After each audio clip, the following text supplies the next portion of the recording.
Saquon Barkley to the Chargers? Let's talk about it.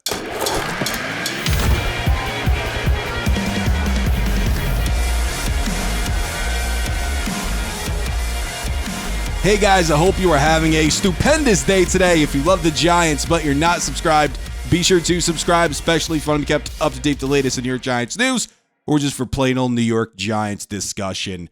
So, according to Mr. Ryan Leaf, remember him? Former number 2 overall pick once upon a time. His career did not turn out like everybody thought it would. But, now he's on his 2 feet. He's doing okay for himself. He has a job with the NFL Network.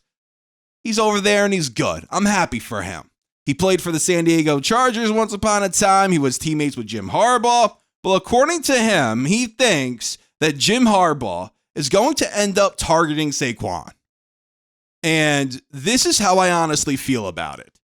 Saquon Barkley is going to cost you $12 or so million if you franchise tag him. It's like $12.119 million, something like that. So that's the franchise tag for Saquon. Now the Giants have $27.7 million in cap space.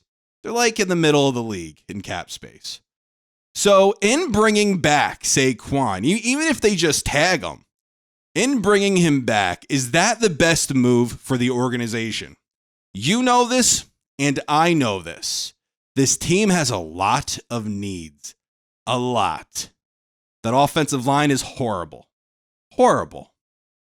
We need an edge rusher. The receiving core needs to be improved. Quarterback is still a question mark. Yes, Daniel Jones, he has to be our guy because he's getting all this freaking money. So if he's healthy going into training camp, God bless him. I hope he plays well. I hope he does well for us in 2024. But that position is still a question mark regardless. And if Daniel Jones doesn't play well, he's going to get cut.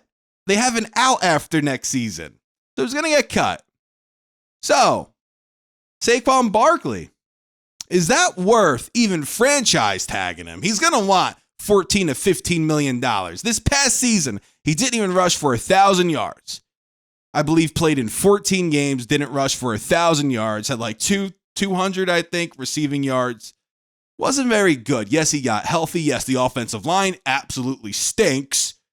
But is it worth giving Barkley that kind of money when you only have so much to spend? I think it might be best for the Giants to move on from Saquon. I do. Saquon, I love him. He's one of the most talented players in the league. There's no denying that.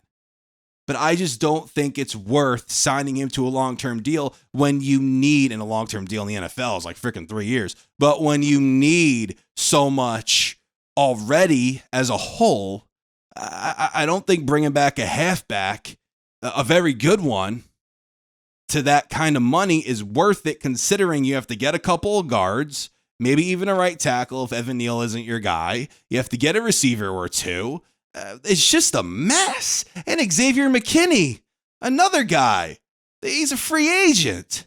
He had a good year. He's a free agent. So you might even have to sign him or you have to replace him. So with all that being said, signing Saquon Barkley, I don't think is the right move for this Giants team. I don't. I'm sorry. He should go to San Diego. He should. Go play with Herbert. Go to San Diego. Resurrect your career there as a superstar running back and do what you have to do. I'm for that for him. I love that for him. With the Giants, it doesn't make any sense anymore. It doesn't. It's too much money to tie up into one guy, especially considering how much cap space we really do have. It's not much. So I would rather put that money somewhere else. I would. So you guys let me know what you think about all of this down in the comments. Am I freaking crazy? Am I okay with the fact that Saquon could potentially go to another team, especially even if it's the Chargers? It doesn't matter. They're in the AFC. But am I nuts for just being just accepting the fact that Saquon Barkley maybe not be a Giant next year? I don't think I'm too crazy, but if you tag him anyway, let's just say if you franchise tag him, he's going to be upset. He's going to be mad. What's the point in keeping that? So I think, in my opinion, let him walk. You could get 1,000 yards somewhere else. The Giants won Super Bowls. I've said this time and time again. Won Super Bowls with Jacobs, Ahmad Bradshaw, Derek Ward. That was the 2008 one. So they didn't have one singular running back. They didn't. They won it just off of a very good offensive line, excellent defensive line, a quarterback who was just had a chip on his shoulder, and Eli Manning. That's how they won. And they need some of that now. So in signing Saquon Barkley, I think it's going to prevent them and impede on them improving that offensive line. And that offensive line is the most important thing, especially if you're committing all that money into Saquon. You're going to want people to block for him. So if there's no one to block for him, then what the heck is the point? What's the point? So you guys let me know what you think about all of this down in the comments. Thank you guys so much for watching. This is Joe, and until next time, signing out.